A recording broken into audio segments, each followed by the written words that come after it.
Hi guys, suri ta karon sa farm. Hindi nga farm guys, facing ni siya Mount Apo. There. So meaning na dapit sa tiilan sa Mount Apo. Pero layo na ta. So naadali guys, patola. Tapos naay batong, mga batong ni guys. Okay, so dagway sa batong or string bean sa English mo ni siya iyahang dahon.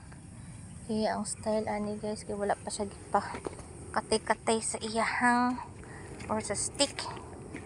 Gipadagan lang siya sa yung lawas sa kuan guys, sa yuta.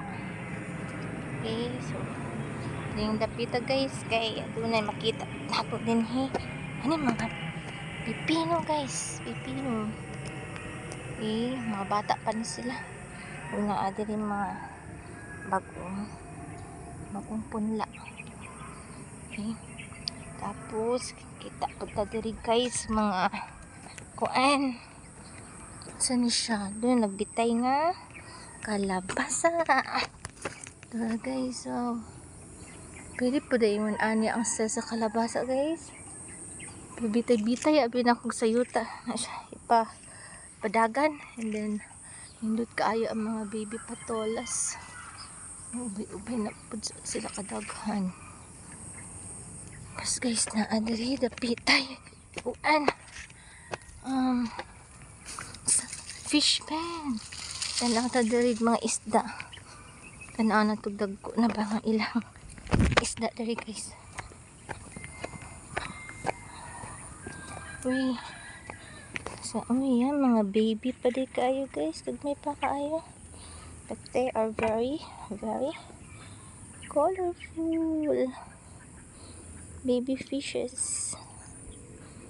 Yan, tako po ng fish pa na din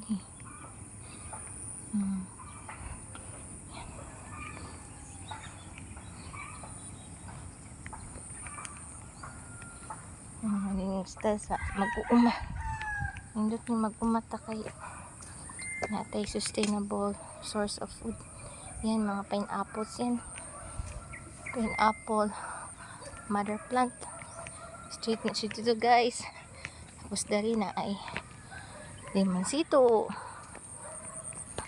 And then mga tanglad. Dito gikuha akong similya sa tanglad.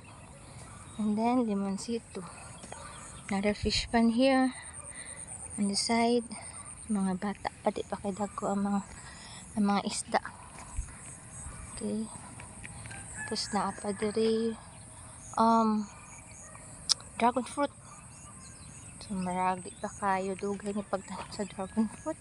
Wala pa kay sila nakasaha ug taman, but eventually as time passes by naghani siya guys. Hindot na kayong bunga ani, mahal bara pud ang dragon fruit. Na diri dapita mga palugnas na mga pipino.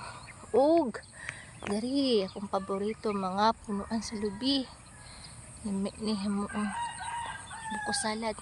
Ug sa karon nga panahon advantages na kayo sa mga farmers kay I think hindi man na pud ang supply sa lubi.